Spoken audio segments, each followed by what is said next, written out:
بارئ الخلائق الأجمعين، الصلاة والسلام على أشرف الأنبياء والمرسلين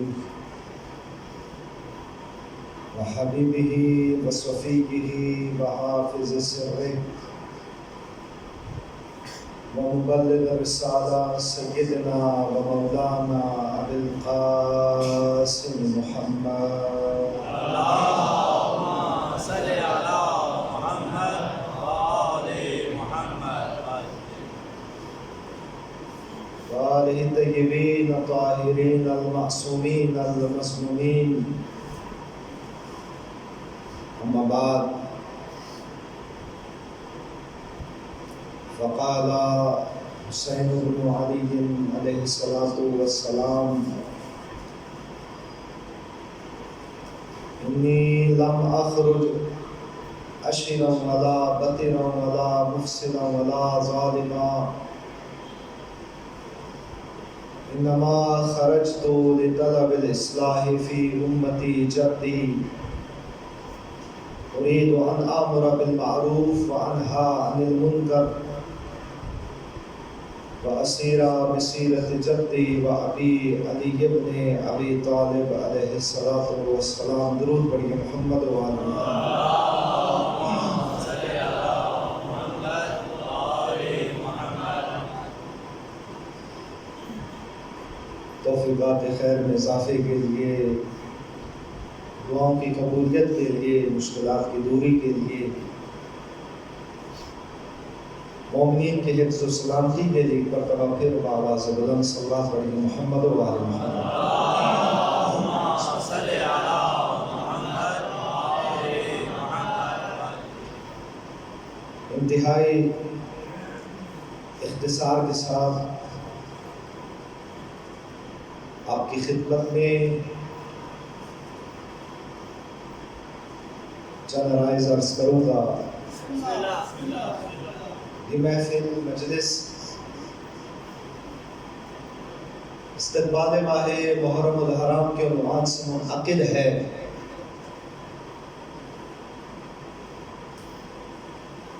ہمیں معلوم ہو کہ ماہ محرم الحرام وہ ماہ کہ جس ماہ میں خون نے شمشیر پر فتح حاصل کی، اور یہ وہ مہینہ ہے کہ حضرت امام خمینی رضوان اللہ تعالیٰ علیہ کے بقول کہ یہ ماہ محرم السفر ہے کہ جس نے اسلام کو زندہ رکھا ہے. آج اگر مسلمانوں کے پاس اسلام، دین، قرآن، شریعت، سنت پیغمبر اسلام اگر موجود ہے تو یہ ماہ محرم الحرام وہ ماہ سفر کے عزا کی بدولت ہے. اس لیے مومن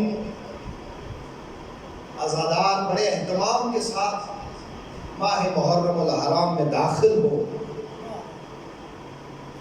تاکہ ان مقاصد کو حاصل کر سکے، ان اہداف کو حاصل کر سکے کہ جن اہداف کی خاطر، جن مقاصد کی خاطر سید الشہداء علیہ السلام نے یہ عظیم قربانی پیش کی. ایک مثال کے ذریعے آپ کی خدمت میں عرض کرتا ہوں کہ کربلا کے بارے میں علماء نے ایک مثال دی. فرمایا کہ کربلا ایک بے کنار سمندر کا نام ہے.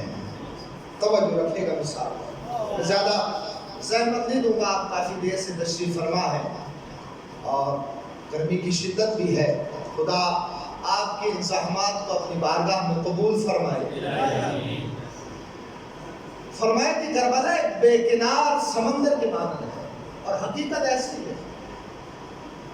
شہید مطہری رضوان اللہ تعالیٰ علیہ فرماتے ہیں کہ کربلا کی وسعت اس حد تک ہے کہ 1400 سال سے لکھنے والے لکھ رہے ہیں، پڑھنے والے پڑھ رہے ہیں، بولنے والے بول رہے ہیں، لیکن کربلا کی وسعت کا اندازہ آج تک نہیں کر سکتے. اور فرمایا کہ تاریخ کی جتنی جنگیں اٹھا کر دیکھ لو، سب سے مختصر جنگ کربلا کی ہے۔ اور آپ کو تاریخ میں ایسی جنگیں بھی ملے گی کہ جو 2-3 صدیوں تک جاری رہی، یعنی جن کی عمر 300 سال تک، 400 سال تک جن جنگوں کی عمر۔ لیکن اگر کوئی ان پر بولنا چاہے، گفتگو کرنا چاہے، آدھے گھنٹے کے اندر اس کے اغراض و مقاصد، اس کے آداب، اس کی تاریخ کو بیان کر سکتا ہے۔ لیکن تاریخ کی سب سے مختصر جنگ، سب سے مختصر، چند گھنٹوں پر مشتمل ہے، چند گھنٹوں پر۔ اور 1400 سال سے بولنے والے بول کے تھک گئے، لکھنے والے لکھ کے تھک گئے، پڑھنے والے پڑھ کے تھک گئے، لیکن کربلا کی وسعت کا اندازہ نہیں کر سکتے۔ اس لیے فرمایا بے کنار سمندر کی مانند، بے کنار، جس کا کوئی کنارہ نہ ہو۔ اب یہ سمندر کی مثال دی، اب آپ مثال سے ذرا باہر آئے کہ پانی کا سمندر ہے۔ اب یہاں پہ تو قریب نہیں، کراچی میں اگر کبھی جانا ہو تو ضرور دیکھیے گا کہ پانی کا سمندر ہے۔ سمندر پر مختلف طرح کے لوگ مختلف مقاصد لے کر آتے ہیں۔ توجہ رکھیے گا، سمندر پر مختلف طرح کے لوگ مختلف مقاصد لے کر آتے ہیں۔ سمندر پر ایک طبقہ آتا ہے تفریح کے لیے، انٹرٹین ہونے کے لیے، سیر و سیاحت کے لیے آتے ہیں سمندر پر۔ یہ لوگ آتے ہیں ساحل سمندر پر چہل قدمی کرنے کے لیے، بڑی اچھی فضا ہوتی ہے، ٹھنڈی ہوا چلتی ہے۔ آپ نے دیکھا ہوگا کہ عید کے دنوں میں کراچی میں ساحل سمندر پر ایک جنب غفیر ہے، بہت سے لوگ ڈوب بھی جاتے ہیں۔ بس ایک یہ طبقہ ہے جو تفریح کے لیے آتے ہیں، انٹرٹین ہونے کے لیے، بور ہو گئے گھر میں، اب ذرا انٹرٹین چاہتے ہیں، تفریح چاہتے ہیں، اس لیے ساحل سمندر پر آتے ہیں، چہل قدمی کرتے ہیں، ٹھنڈی ہوا کو محسوس کرتے ہیں، لطف اندوز ہو کر شام کو پھر واپس اپنے گھروں کو چلے جاتے ہیں۔ سمندر پر ایک اور طبقہ آتا ہے، یہ طبقہ ہے تاجر، منافع خور طبقہ۔ یہ تفریح کے لیے سمندر میں نہیں اترتے، بلکہ یہ سطح سمندر پر آتے ہیں اور سمندر سے پھر تجارت کرتے ہیں، مچھلیاں پکڑتے ہیں، پکڑ کر پھر منڈی میں لا کے فروخت کرتے ہیں اور خوب دولت کماتے ہیں، پیسے کماتے ہیں۔ ماہی گیر جنہیں کہتے ہیں، تجار، یہ بھی سمندر پر آتے ہیں، لیکن ان کا مقصد تفریح نہیں ہے، انٹرٹین نہیں ہے، سیر و سیاحت نہیں ہے، بلکہ تجارت ہے۔ یہ آتے ہیں، مچھلیاں پکڑتے ہیں، آ کر منڈی میں بیچتے ہیں، ذرائع مبادلہ کماتے ہیں، پیسے کماتے ہیں، اور یہ بھی گھروں کو جاتے ہیں۔ تاجر طبقہ۔ ایک تیسرا طبقہ بھی سمندر میں آتے ہیں، یہ نہ ساحل سمندر پر رہتے ہیں، نہ سطح سمندر پہ رہتے ہیں، بلکہ سمندر کی گہرائی میں اترتے ہیں، سمندر کی تہ میں اترتے ہیں، کیونکہ اللہ تبارک و تعالیٰ نے سمندر کی تہ میں بہت ہی قیمتی خزانے رکھے ہیں، جواہر، موتی، ہیرے، یہ اعلیٰ قسم کے دھاتیں اللہ تبارک و تعالیٰ نے سمندر کی تہ میں رکھا ہے۔ یہ طبقہ جنہیں خفاص کہا جاتا ہے، یہ نہ ساحل سمندر پر ہے، نہ سطح سمندر پر ہے، بلکہ یہ تہ میں اترتے ہیں، اور سمندر کی تہ میں اتر کر اللہ نے جو نعمتیں، جو خزانے سمندر کی تہ میں رکھا ہے، اس تہ میں جا کر ان خزانوں کو حاصل کرتے ہیں، ان موتیوں کو حاصل کرتے ہیں۔ یہ 3 طبقے، اور بھی بہت سارے ہیں، لیکن ہم اس مثال سے کام لیں تو یہ 3 طبقے ہیں۔ مومنین کرام، علماء کا فرمان کہ کربلا ایک بے کنار سمندر ہے جس کا کنارہ نہیں ہے، لیکن یہ سمندر پانی کا نہیں ہے، یہ وہ سمندر ہے کربلا جو معرفت کا ہے، جو ہدایت کا ہے، جو عزت کا ہے، جو شرافت کا ہے، جو کرامت کا ہے، جو عزت انسانی کا سمندر ہے۔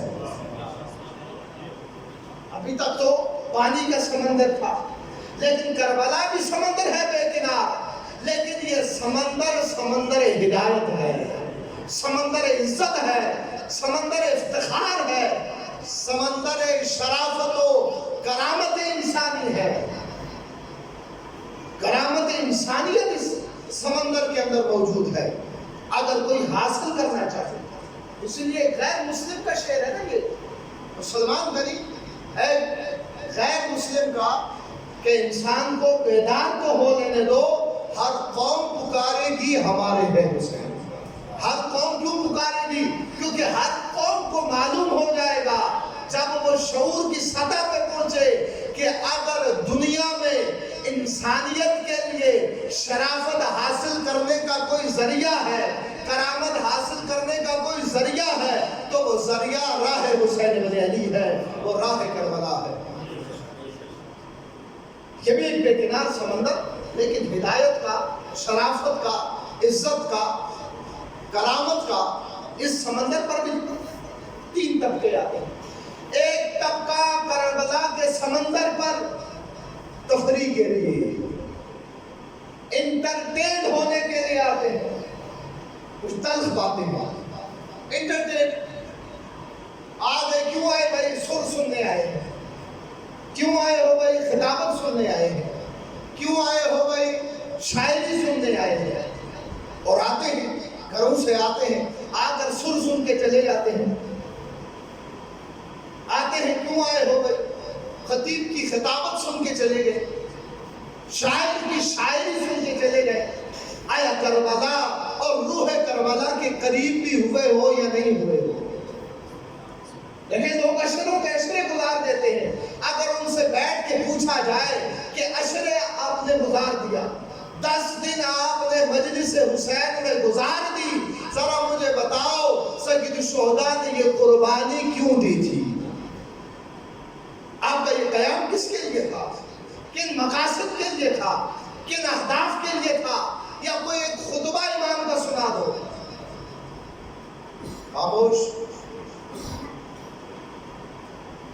بالکل خاموش۔ بس معلوم ہوا کہ آپ صرف تفریح کے لیے آئے تھے، آپ سر سن کے چلے گئے، آپ خطابت سن کے چلے گئے، آپ شاعری سن کے چلے گئے، آپ روح کربلا کے قریب نہیں ہوئے۔ یہ بھی ایک طبقہ ہے۔ کتنے ایسے ہیں جو مجلس میں صرف نیاز کے لیے آتے ہیں، بعض پوچھتے بھی ہیں فلاں مجلس میں کون سی نیاز کو کی ہے، اگر اچھی ہے تو آئیں گے، ورنہ ٹائم نہیں ہمارے پاس۔ یہ ایک طبقہ ہے کربلا کے سمندر کی طرف آتے ہیں۔ ایک دوسرا طبقہ ہے جو کربلا کے سمندر کی طرف آتے ہیں لیکن تجارت کے لیے، وہ ذکر حسین کو بیچتے ہیں، اس کی قیمت لگاتے ہیں، اور وہاں پر ذکر حسین نہیں کرتے جہاں پر ان کی قیمت ادا نہیں ہوتی، جہاں پہ انہیں پیسے نہ دیے جائیں۔ باقاعدہ میٹر چلتا ہے ان کا۔ آپ دیکھیں اس کی مجالس سے کروڑوں کما کے جاتے ہیں، اور ان کا ہدف بھی کمانا ہے۔ انہیں نہیں پرواہ کہ یہ آنے والے سید الشہداء کا کلام سن کے جا رہے ہیں، پیغام کربلا کے قریب ہو کے جا رہے ہیں، یا راہ کربلا کے قریب ہو کے جا رہے ہیں۔ بے شک نہ جائے، ہمیں ہماری فیس سے غرض ہے، 2 لاکھ 3 لاکھ 5 لاکھ 10 لاکھ جتنی طے ہوئی ہمیں اتنی چاہیے، جو سننا ہے بتاؤ ہم سنا دیتے ہیں۔ تاجر طبقہ کروڑوں کما کے آتے ہیں، لاکھوں کما کے چلے جاتے ہیں، انہیں صرف تجارت سے غرض ہے، اور آج اس طبقے کی کمی نہیں ہے۔ ایک تیسرا طبقہ ہے جو بہت قلیل ہے، اور جس کی طلب ہے، اور جس طبقے کی ضرورت ہے، اور ان مجالس کہ برپائی کا فلسفہ یہی ہے کہ اس طبقے کو پیدا کرو. وہ طبقہ کیا ہے اور وہ طبقہ کون ہے؟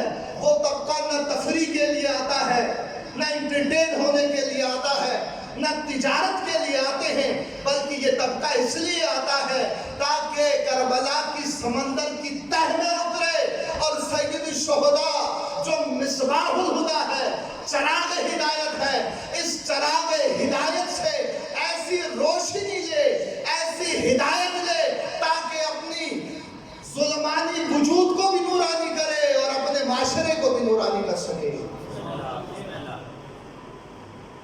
رسول خدا نے جو تعارف کروایا سید الشہداء کا، امام حسین کا تعارف، ابھی ہم سب کے ذہنوں میں امام حسین کی شخصیت کے متعلق ایک تصور ہے. میری مائیں بہنیں بھی تشریف فرما ہے، ان کے ذہنوں میں بھی سید الشہداء کے متعلق، امام حسین کے متعلق ایک تصویر ہے. لیکن رسول خدا نے بھی ایک تعارف کروایا ہے، آپ نے بھی ایک پہچان کروائی ہے کہ اے لوگوں سنو، حسین کس ہستی کا نام ہے، حسین کس حقیقت کا نام ہے. کس سے سنے؟ اس سے سنے. حسین کا تعارف ضرورت نہیں ہے کسی خطیب سے، کسی ذاکر سے، کسی عالم سے حسین ابن علی کا تعارف سننا. آئے اس کے زبانی حسین کا تعارف سنتے ہیں کہ جن کے بارے میں اللہ کا فرمان ہے وَمَا يَنْتِقُ عَنِ الْهَوَىٰ إِلَّا وَحْيٌ يُوحَىٰ. ہمارا رسول، ہمارا حبیب وہ رسول ہے جو اپنی طرف سے کوئی بات نہیں کرتا، جب بھی کلام کرتا ہے اللہ کے حکم سے کرتا ہے. یعنی رسول خدا جو امام حسین کا تعارف کروا رہے ہیں اپنی طرف سے نہیں کروا رہے. امام حسین کی شخصیت رسول خدا جو پیش کر رہے ہیں، امام حسین کا جو مقام رسول خدا بیان فرما رہے ہیں، یہ اپنی طرف سے نہیں ہے. یہ اس لیے بیان نہیں فرما رہے کہ حسین میرا نواسا ہے، میرا بیٹا ہے، میرا رشتہ دار ہے، نہ، بلکہ رسول خدا جو امام حسین کا مقام تعارف پیش کر رہے ہیں یہ اللہ کے حکم سے کر رہے ہیں. اللہ کے حکم سے، رشتہ داری کی وجہ سے نہیں ہے. رشتہ داری معیار نہیں ہے دین میں. اقربا پروری سے منع کیا ہے. زمانے جاہلیت میں اسلام سے پہلے ایک نعرہ تھا، وہ نعرہ یہ تھا کہ یہ دیکھو تمہارا بھائی کہاں پر ہے، تمہارا خاندان کس طرف ہے، جس طرف تمہارا بھائی ہو، جس طرف تمہارا خاندان ہو تم ادھر ہو جاؤ. رسول خدا نے آ کر کل عدم کیا. نہ، یہ معیار نہیں ہے کہ یہ دیکھو کہ بھائی کہاں پر ہے، بلکہ معیار یہ ہے کہ یہ دیکھو حق کہاں پر ہے. حق کہاں پر ہے، جہاں حق ہو اس کے طرفدار بن جاؤ، چاہے تمہارا خاندان، تمہارا بھائی ادھر ہو یا نہ ہو. یہ سب کا عدم. دین میں اقربا پروری نہیں، معیار حق ہے. رسول خدا امام حسین کی شخصیت کا تعارف، مقام کا تعارف رشتہ داری کی وجہ سے نہیں بلکہ اللہ کے حکم کی وجہ سے فرما رہے ہیں. اللہ کی بارگاہ میں حسین بن علی کا مقام بلند ہے، اس لیے پیغمبر اسلام اعلان فرما رہے ہیں. اس لیے کیا بیان فرمایا، کیا تعارف کروایا حسین بن علی کا؟ ایک تو ہم سب کے ذہنوں میں ایک شخصیت ہے امام حسین. آئے رسول خدا کیا فرما رہے ہیں کہ اے لوگوں سنو، ان الحسین مصباح الہدیٰ والسفینۃ النجاۃ. اے لوگوں حسین مصباح الہدیٰ ہے، چراغ ہدایت ہے اور نجات کی کشتی ہے. مصباح الہدیٰ، چراغ ہدایت. انسان سب سے زیادہ محتاج ہدایت کا ہے، سب سے زیادہ. حتیٰ کہ روٹی کپڑا مکان کا بھی اتنا محتاج نہیں جتنا ہدایت کا محتاج ہے. کیونکہ اگر روٹی کپڑا مکان نہ ملے کیا مر جاؤ گے، یہی ہوتا ہے نا، انسان مر جاتا ہے روٹی نہ ملنے سے، لیکن اگر ہدایت نہ ملے پھر کیا ہوگا؟ اللہ کا فرمان ہے خسروا فی الدنیا والآخرہ، پھر دنیا بھی خسارہ آخرت بھی خسارہ اگر ہدایت نہ ملے۔ اللہ نے 1,24,000 انبیاء مبعوث فرمائے، کیوں فرمائے؟ ہدی للناس، لوگوں کی ہدایت کے لیے قرآن کو نازل کیا۔ اور کیا فرمایا کہ ہم نے قرآن کو کیوں نازل کیا؟ شہر رمضان الذی انزل فیہ القرآن ہدی للناس، قرآن کو نازل کیا ہے کیوں؟ ہدی للناس، لوگوں کی ہدایت۔ بس کتنا اہتمام کیا اللہ نے، اتنے انبیاء، آسمانی کتابیں، یہ سب کے سب انسانی ہدایت کی خاطر۔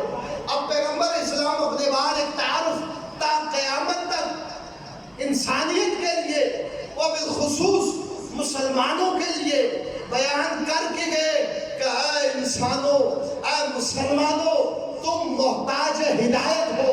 اللہ نے انبیاء ہدایت کے لیے بھیجا، اللہ نے آسمانی کتابیں ہدایت کے لیے نازل کی، اور اب میں اعلان کر کے جا رہا ہوں، میں خاتم الانبیاء اعلان کر کے جا رہا ہوں، اگر تمہیں ہدایت کی روشنی چاہیے، اگر تمہیں چراغ ہدایت کی ضرورت پڑے تو سن لو، تا قیامت تک اگر تمہارے لیے ہدایت کی روشنی اور ہدایت کا چراغ کہیں سے مل سکتا ہے تو وہ شخصیت حسین ابن علی ہے،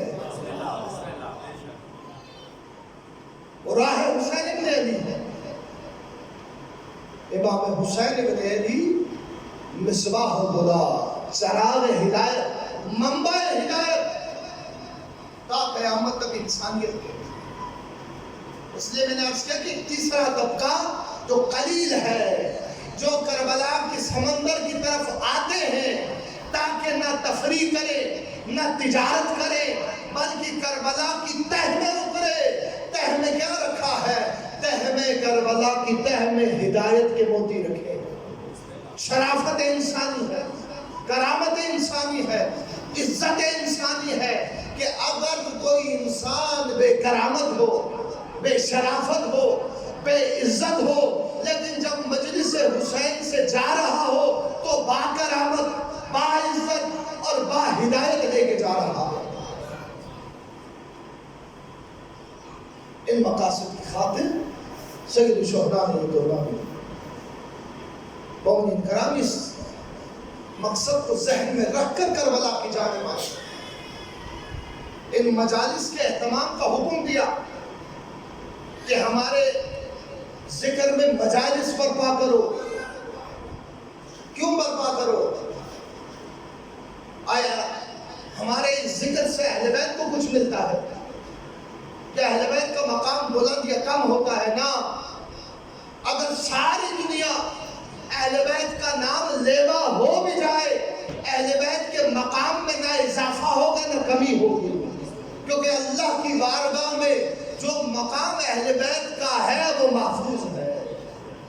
اگر ساری دنیا نعوذ باللہ اہل بیت کی دشمن بن بھی جائے تب بھی اہل بیت کے مقام میں کوئی کمی اور نہ کوئی زیادتی آتی ہے۔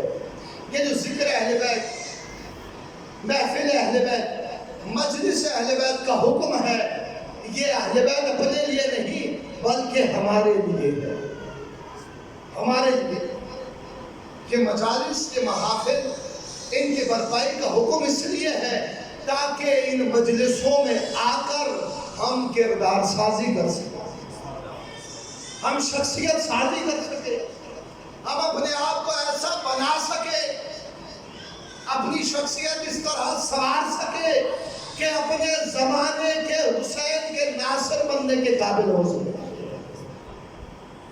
یہ مجلس امام حسین، یہ ماہ محرم الحرام، یہ صرف 10 دن رونے دھونے کے لیے نہیں ہے، یہ مجلس امام حسین، یہ 10 دن کے ایام، ان کے اندر یہ اہتمام اس لیے ہے کہ قوم کو اتنا تیار کرو کہ ان 10 دنوں کے اندر قوم زمانے حسین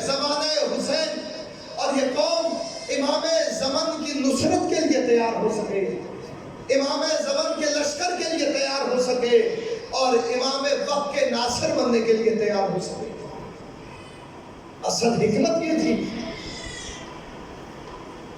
سید الشہداء علیہ السلام نے یہ قربانی، یہ شہادت اسی لیے دی تھی کیونکہ اس زمانے کے لوگ اپنے امام وقت سے جدا ہو گئے تھے، اپنے امام وقت کی معرفت چھوڑ چکے تھے اور اپنا تعلق کہیں اور جوڑ چکے تھے۔ اس لیے سید الشہداء نے یہ قربانی پیش کی تاکہ یہ لوگ اپنے زمانے کے امام کے قریب ہو سکے، اپنے زمانے کے امام کی معرفت کے قریب ہو سکے، اپنے زمانے کے امام کے ناصر بن سکے۔ آج ہم زمانے ظہور میں، زمانے انتظار میں زندگی گزار رہے ہیں، حضرت حجت کے زمانے میں زندگی گزار رہے ہیں، اور یہ وہ زمانہ ہے کہ جب حضرت امام جعفر صادق علیہ السلام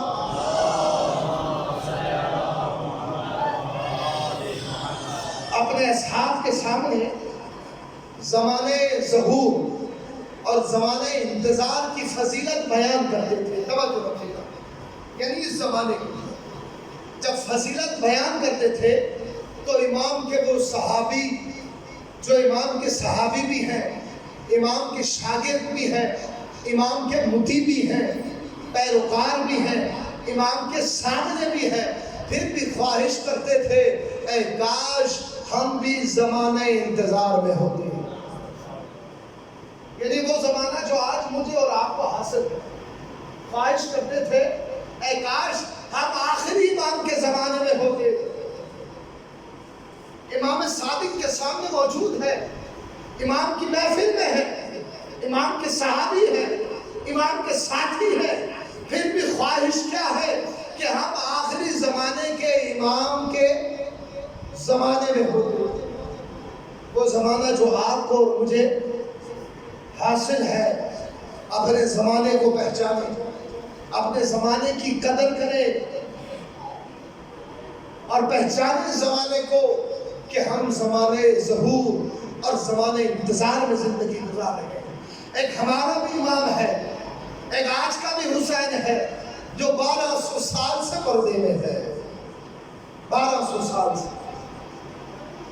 وہ بھی کسی لشکر کے انتظار میں ہے، وہ بھی کسی اکبر کے انتظار میں ہے، وہ بھی کسی قاسم کے انتظار میں ہے، وہ بھی کسی حبیب کے انتظار میں ہے، وہ بھی کسی اون محمد کے انتظار میں ہے، وہ بھی کسی عباس علمدار کے انتظار میں ہے۔ ان مجالس کا اہتمام اس لیے کیا جاتا ہے، اس کے اہتمام کا حکم اس لیے دیا جاتا ہے، ان مجالس میں بلایا اس لیے بلایا جاتا ہے کہ بوڑھا ہو تب بھی آؤ، بچہ ہو تب بھی آؤ، جوان ہو تب بھی آؤ، عورت ہو تب بھی آؤ، مرد ہو تب بھی آؤ، کیونکہ کربلا وہ درسگاہ ہے جس میں ہر عمر کے لوگوں کے لیے درس موجود ہے۔ یہاں اگر بوڑھا آئے تو اپنے زمانے کے امام کے لیے حبیب ابن مظاہر کا کردار ادا کرے، یہاں اگر جوان ہے تو اپنے زمانے کے امام کے لیے جناب قاسم اور جناب علی اکبر کا کردار ادا کرے، یہاں اگر کوئی خاتون ہے، اگر عورت ہے، ماں کی صورت میں، بیٹی کی صورت میں، بہن کی صورت میں، جس شکل میں بھی ہو وہی ایک کردار ادا کرے جو کربلا میں خواتین نے کردار ادا کیا۔ اس لیے ان محفلوں کے اندر حکم ہے کہ ان کرداروں کو بیان کرو۔ ہمیں صرف یہ معلوم نہ ہو کہ دشمن نے کیا کیا ہے، ابھی ہمیں صرف یہ معلوم ہے کہ شمر نے کیا کیا، خولی نے کیا کیا، عمر سعد نے کیا کیا، حرملہ نے کیا کیا۔ جہاں پہ دشمن کا یہ کردار معلوم ہے وہاں پہ ہمیں کربلا کا وہ نورانی چہرہ بھی معلوم ہونا چاہیے، کیونکہ کربلا میں جہاں پہ یہ مکروہ ترین پلید ترین چہرے ہیں وہاں پہ کربلا کے اندر وہ نورانی پاکیزہ چہرے بھی ہیں جنہوں نے اپنی کردار سے کربلا کو نورانیت بخشا ہے۔ اپنے امام زمن کے لشکر کی تیاری کے لیے یہ مجلس عزا ہے۔ وہ استاد کا جملہ میں یہاں پہ دہراؤں کہ ممبر حسینی کا فریضہ، مجلس حسینی کا فریضہ قوم کو نصرت حسین کے لیے تیار کرنا ہے۔ مجلس حسینی کا فریضہ، ممبر حسینی کا فریضہ قوم کو زمانے امام زمن کے قریب کرنا ہے۔ ان فرائض کی خاطر مومن کرام ان مجالس کا اہتمام ہے کہ اپنے آپ کو امام زمن کے قریب کرو، کیونکہ پیغمبر اسلام کا بھی فرمان، تمام معصومین کا فرمان، من ماتا ولم یعرف امام زمان ہی ماتا میتۃ جاہلیہ، جو بھی اپنے زمانے کے امام کی معرفت کے بغیر مرا وہ جہالت کی موت مرا ہے، کفر کی موت مرا ہے۔ یہ میں معصومین کو فرمان، اور یہ وہ حدیث ہے جو اہل سنت کے ہاں بھی تواتر سے ہے اور اہل تشیع کے ہاں۔ یہ مجلس، یہ محفل، یہ دراصل امام پاک کی حکومت کے لیے، امام پاک کی نصرت کے لیے ہے۔ آج زمانہ جس تیزی کے ساتھ حضرت حجت کے ظہور کی طرف بڑھ رہا ہے، کہیں اس تیزی میں، اس حرکت میں ہم پیچھے نہ رہ جائیں، ہم پیچھے نہ رہ جائیں۔ اور یہ ممکن ہے۔ سید الشہداء آپ دیکھیں مدینہ میں لوگوں کو بلا رہے لیکن لوگ تیار نہیں ہیں۔ کوئی مدینہ میں روضہ رسول سے چپکا ہے، کوئی بقیع میں قبرستانوں سے چپکا ہے، لیکن امام وقت کی نصرت کے لیے تیار نہیں۔ سید الشہداء مکہ میں آتے ہیں، 4 مہینے مکہ میں قیام کرتے ہیں، آپ لوگوں کو اپنے قیام کی طرف دعوت دیتے ہیں، لیکن کوئی آنے کو تیار نہیں ہے۔ کوئی کعبہ کی دیوار سے چپکا ہے، کوئی حجر اسود کو چپکا ہوا ہے، کوئی مقام ابراہیم سے جڑا ہوا ہے، کوئی مینا میں بکریاں ذبح کر رہا ہے، کوئی سعی کر رہا ہے، کوئی طواف میں مشغول ہے، لیکن امام وقت کی آواز پہ لبیک کہنے والا کوئی تیار نہیں ہے۔ تو بس یہ تاریخ نے ثابت کیا ہے کہ ممکن ہے تم اپنے رسموں میں لگے رہو، تم اپنی عبادتوں میں لگے رہو، اور امام وقت تمہیں ندا دیتے رہے اور تم لبیک نہ کہہ سکو۔ تو یہ امتحان ہر قوم پر، ہر نسل پہ آ سکتا ہے۔ ان مجالس کی اہمیت اسی وجہ سے مومنین کرام کہ ان مجالس کے اندر امام زمن کا لشکر تیار ہو، امام زمانہ کے سپاہی تیار ہو، امام زمانہ کے ناصر تیار ہو۔ کیوں ایک حجت خدا 1200 سال سے پردے میں ہے؟ ایک سوال ہونا چاہیے ان جوانوں کے ذہنوں میں کہ اللہ نے امام اس لیے مقرر کیا تاکہ لوگوں کے درمیان ہو، لیکن کیوں ایک ہستی 1200 سال سے پردے میں ہے؟ کیونکہ ابھی وہ لشکر، وہ قوم، وہ ملت، وہ ناصر، وہ مددگار پیدا نہیں ہوئے جن کے لیے امام آئے۔ تو ان مجالس کی اہمیت اس وجہ سے ہے۔ ماہ محرم الحرام قریب، اس ماہ کے اندر مجلس حسین میں آنے والا کسی اور کام کے لیے تیار ہو یا نہ ہو، امام زمن کی نصرت کے لیے ضرور تیار ہو۔ اب آپ اپنے امام پاک کی امامت کے لیے کوئی قدم اٹھایا ہو، اپنے امام پاک کی امامت کے لیے کوئی کام کیا ہو، اپنے امام پاک کی امامت کے لیے کسی چیز کی بنیاد رکھی ہو۔ یہ نہ ہو کہ ہماری زندگی گزر جائے محرم مناتے مناتے اور ہم اپنے زمن حسین اور حسین زمن کے قریب نہ ہو پائے۔ ایک المیہ ہے، اس پہ سوچنا چاہیے کہ یہ مجالس، یہ محافل، یہ شہادتیں، یہ گریہ، یہ ماتم، یہ جلوس، یہ عزاداری، یہ اس لیے تھا تاکہ امامت کے قریب ہو سکے، امام وقت کے قریب ہو سکے۔ مومنین کرام، دوسری حکمت ان مجالس کے اندر، دوسری بڑی حکمت، وہ حکمت ہے دشمن کی پہچان، یزیدیت کی شناخت، ان مجالس میں آنے کا مقصد یہ ہے کہ آپ اپنے زمانے کے یزیدیت کو پہچانتے ہو، یزیدیت کی شناخت رکھتے ہو. چونکہ سید الشہداء سے جب بیعت طلب کی گئی، آپ سے جب بیعت مانگا گیا تو آپ نے ایک جملہ فرمایا. وہ جملہ کیا کہ مثلی لا یبایع لمثلی، مثلی لا یبایع لمثلی، مجھ جیسا اس جیسے کی بیعت نہیں کر سکتا. یہ تاریخ میں محفوظ ہے امام کے لئے. امام یہ فرما سکتے تھے کہ میں اس کی بیعت نہیں کرتا، لیکن یہ نہیں فرمایا، بلکہ فرمایا مجھ جیسا اس جیسے کی بیعت نہیں کر سکتا. ایک دباؤ دیا. کیا فرمایا کہ ایسا نہیں ہے کہ 61 ہجری کے بعد حسینیت ختم ہو جائے گی، نہ، حسینیت نے بھی قیامت تک باقی رہنی ہے.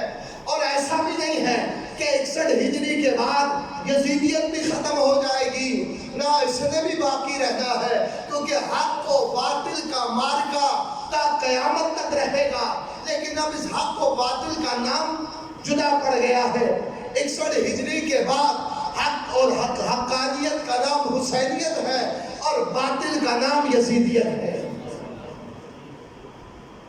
اور امام نے فرما دیا مجھ جیسا، یعنی جو بھی میری راہ پہ ہوگا، میری روش پہ ہوگا، میرے طرز پہ ہوگا، وہ کبھی بھی اپنے زمانے کے یزید کے آگے جھکے گا نہیں.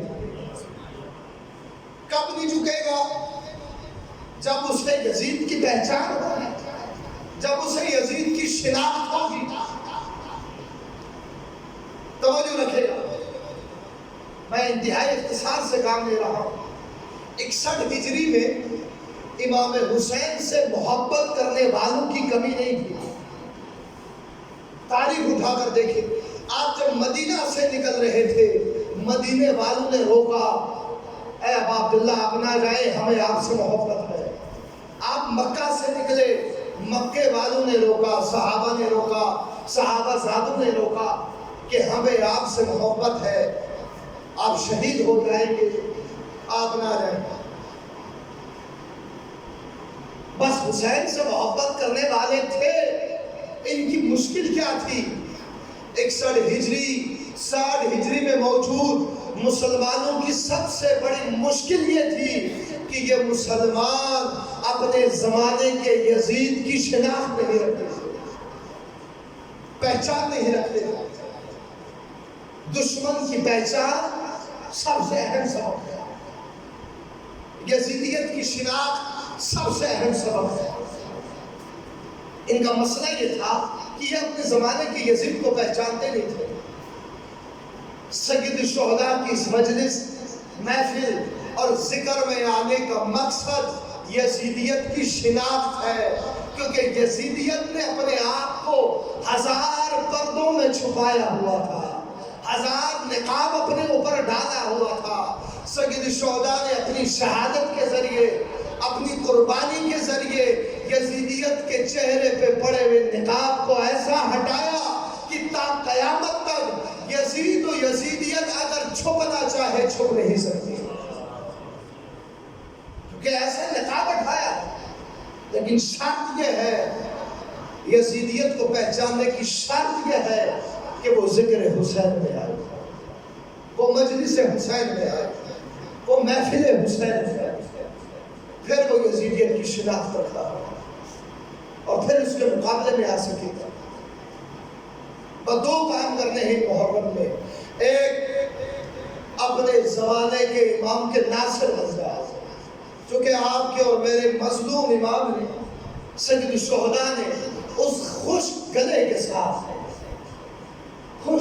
ساتھ، جب آپ سب شہید کر چکے، نہ انصار میں سے کوئی باقی رہا، نہ اولاد میں سے کوئی باقی رہا، حتیٰ کہ اپنے ششمات کو بھی قربان کر دیا. جب سب کچھ قربان کر دیا، اس پیار سے گلے کے ساتھ تا قیامت تک آنے والوں کے لیے ایک ندا تھی. وہ ندا کیا تھی عزادارو؟ حل من ناصر ینصرنا. نہیں کہا مجھے پانی چاہیے، نہیں فرمایا مجھے رونے والے چاہیے، نہیں فرمایا میرے نام پر یہ کرنے والے چاہیے، بلکہ کیا فرمایا؟ حل من ناصر ینصرنا. آیا ہمارا کوئی ناصر ہے؟ آیا کوئی ہے جو ہمارا ناصر بنے؟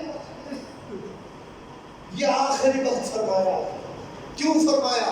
تاکہ یہ صدا تا قیامت تک ضمیر انسانوں کے کانوں سے ٹکرائے، اور جس کا بھی ضمیر زندہ ہوگا وہ ابا عبداللہ کی اس آواز پہ لبیک کہے گا. حل من ناصر ینصرنا. ہے کوئی ہمارا ناصر بنے؟ مولا آپ تو شہید ہو رہے ہیں، آپ تو شہید ہو رہے ہیں، پھر یہ ناصر اور نصرت کس چیز کی؟ سید الشہداء فرما رہے ہیں میں شہید ہو رہا ہوں لیکن امامت تو باقی ہے، میں شہید ہو رہا ہوں لیکن یہ راستہ تو باقی ہے، میں شہید ہو رہا ہوں لیکن اس رات کو تو زندہ رکھنا ہے، میں شہید ہو رہا ہوں لیکن میرا وارث تو زندہ ہے، میں شہید ہو رہا ہوں لیکن تا قیامت تک میرے وارث ہونے آنا ہے. میں اس نصرت کی طلب اس لیے کر رہا ہوں، کل جب میں نہ بھی ہوں تو میرے وارثین کے ناصر بننے والے تیار ہو سکے. ان مجالس کے ذریعے، اس عزاداری کے ذریعے مومنین کرام اپنے زمانے کے امام کے ناصر بن جائے ہیں. نصرت کرنی ہے اپنے امام زمان کی، اور اپنے مولا و آقا سے قریب ہونا ہے. ابھی ہمیں معرفت نہیں. اگر پوچھا جائے، جوان بیٹھے ہیں، بزرگ بیٹھے ہیں، امام زمان کے متعلق پوچھا جائے، ہم بالکل ناآشنا ہیں، ہمیں نہیں معلوم. لیکن ہم کسی سیاستدان کے بارے میں پوچھیں، کسی ہیرو کے بارے میں پوچھیں، ساری ہسٹری کھول کے رکھ دیں. خواتین میری مائیں بہنیں تشریف فرما ہے، آپ کا گود بہت پاکیزہ ہے. آپ اپنے گودوں میں بچوں کو لے کر مجلس حسین میں آتے ہیں. ان بچوں کو لے کر مجلس حسین میں اس لیے آئے اور اپنے مولا و آقا سے، جناب زینب علیہ سے یہ عہد کرے، اے مولا، اے بی بی، ہم 61 ہجری میں موجود نہیں تھے لیکن آج ہم حضرت حجت کے زمانے میں موجود ہیں. ہم اپنے بچوں کو، اپنے جوانوں کو، اپنے آپ کو امام زمان کے ناصرین میں سے شمار کریں گے. ایک عمل اپنے آپ کو ناصر بنائیں. ان مجالس کا فلسفہ، ان کا مقصد امام وقت کا ناصر بنانا ہے. دوسرا کام، یزیدیت کی شناخت، دشمن کی پہچان. دشمن کی پہچان ہو. اگر دشمن کی پہچان نہیں ہوگی، یزیدیت کی شناخت نہیں ہوگی، تو پھر آپ دشمن کا خاموش لشکر شمار ہوگا، پھر آپ کسی کے ہاتھ میں استعمال ہو جاؤ گے. ان مجالس کا فلسفہ یزیدیت کی شناخت ہے. ان کی اہمیت اسی لیے ہے، اگر ہم ان دو مقاصد کو زندہ کریں تو پھر وہ دن دور نہیں کہ جب ہم اپنے مولا و آقا کی امامت میں زندگی گزار رہے ہیں. عزادارو، سید الشہداء نے یہ ساری قربانی اسی لیے دی، بیویوں نے یہ ساری قربانی اسی لیے دی ہے. جب سید الشہداء مدینہ سے نکل رہے تھے، جناب زینب کبریٰ کو معلوم ہوا کہ میرا بھیا مدینہ سے خروج فرما رہے ہیں. آپ اپنے بھیا کی خدمت میں آتی ہیں اور آ کر عرض کرتی ہے کہ بھیا میں نے آپ کے ساتھ جانا ہے. سید الشہداء فرماتی ہے بہنا آپ معلمہ شریعت ہو، آپ آگاہ ہو، آشنا ہو کہ زوجہ اپنے شوہر کی اجازت کے بغیر کہیں جا نہیں سکتی. آپ اپنے شوہر سے اجازت لیجیے. جناب زینب علیہ جناب عبداللہ کی خدمت میں آتی ہے اور آ کر جناب عبداللہ ابن جعفر طیار کی خدمت میں بی بی عرض کرتی ہے عبداللہ میرا بھائی جا رہا ہے اور میں نے اپنے بھائی کے ساتھ جانا ہے۔ عبداللہ آپ کو معلوم ہے کہ میں معلمہ شریعت ہوں، شریعت سے آشنا ہوں، آپ میرے زوج ہیں، آپ اگر روکیں گے تو میں رک جاؤں گی، نہیں جاؤں گی، لیکن عبداللہ یاد رکھنا پھر میں حسین کے بغیر زندہ نہیں رہ سکوں۔ عزاداروں بی بی فرماتی میں حسین کے بغیر زندہ نہیں رہ سکوں گی۔ جناب عبداللہ نے اجازت دی۔ شب عاشور امام نے جب اپنی شہادت کی خبر دی، عزاداروں ابھی امام شہید نہیں ہوئے، صرف شہادت کی خبر دی، بی بی نے رونا شروع کیا، اتنا روئی کہ بی بی غشی کی حالت میں چلی گئی، بے ہوش ہو گئی۔ سید الشہداء نے ہوش میں لایا بی بی کو اور ایک ایسی وصیت کی کہ شہید متحد فرماتے ہیں کہ وہ بی بی جو یہ فرماتی تھی کہ میں اپنے بھیا کے بغیر زندہ نہیں رہ سکتی، وہ بی بی جو اپنی بھیا کی شہادت کی خبر سن کے بے ہوش ہو جاتی ہے۔ اب شب عاشور معلوم نہیں حسین نے ایسی کیا وصیت کی کہ اب وہی بی بی ہے، عصر عاشور ہے، 70 قدموں کا فاصلہ ہے، سید الشہداء سجدے میں ہے، شبر لین خنجر لہراتا ہوا آ رہا، پشت سید الشہداء پر زانو رکھ دیتا ہے، پشت گردن خنجر چلا رہا، بی بی فریاد کرتی ہے، بے ہوش نہیں ہوتی، سید الشہداء کا سر مبارک جدا کیا جاتا ہے، بے ہوش نہیں ہوتی، بھیا کے لاشے کے قریب آتی ہے، کٹے گردن پر لب رکھ دیتی ہے، بے ہوش نہیں ہوتی اور فرماتی ہے بھیا آج ایسی جگہ پہ پہنچا دوں گی جہاں نہ نانا رسول اللہ نے دیا نہ بابا علی نے دیا، وہ جگہ کون سے تھی؟ سید الشہداء کے کٹے رگوں پہ لب رکھ دیتی ہے اور فرماتی ہے بھیا یہ نانا رسول اللہ کی طرف سے، یہ بابا علی کی طرف سے، یہ ماہ زہرا کی طرف سے، اجرکم ربکم جزاکم ربکم۔ وہ وصیت یہی تھی مومنین کرام۔ اے بہنا میرے بعد اس لشکر کی سالار آپ ہو، اس کاروان کو آپ نے سنبھالنا ہے، اس پیغام کو کوفہ و شام کے بازاروں تک آپ نے پہنچانا ہے۔ اجرکم ربکم جزاکم ربکم۔ شام غریبہ کا وقت ہے، بیویاں سہمی ہیں، بچے سہمے ہیں، عزادارو بیویوں نے بچوں کو سنبھالا۔ جناب زینب علیہ نے تمام بیویوں کو جمع کیا، یتیم بچوں کو جمع کیا، ایک ٹوٹے ہوئے نیزے کو تھاما، بیویوں سے فرمایا، بچوں سے فرمایا بیوی نے، اے بچوں اے بیویوں، آج اگرچہ عباس سے علمدار نہیں ہے، آج اکبر نہیں ہے، آج قاسم نہیں ہے، لیکن آج تمہارے لیے زینب عباس ہے، آج تمہارے لیے زینب اکبر ہے، آج تمہارے لیے زینب قاسم ہے۔ اجرکم ربکم۔ ان بیویوں کو حوصلہ، ان یتیموں کو حوصلہ دینے کے بعد پشت خیمہ میں آ جاتی ہے، جلے ہوئے خیمے پہ بیٹھتی ہے، رخ قبلہ رخ کرتی ہے، دو زانو ہو کر بیٹھ کر ہاتھ آسمان کی طرف اٹھاتی ہے اور فرماتی ہے پروردگارا آج زینب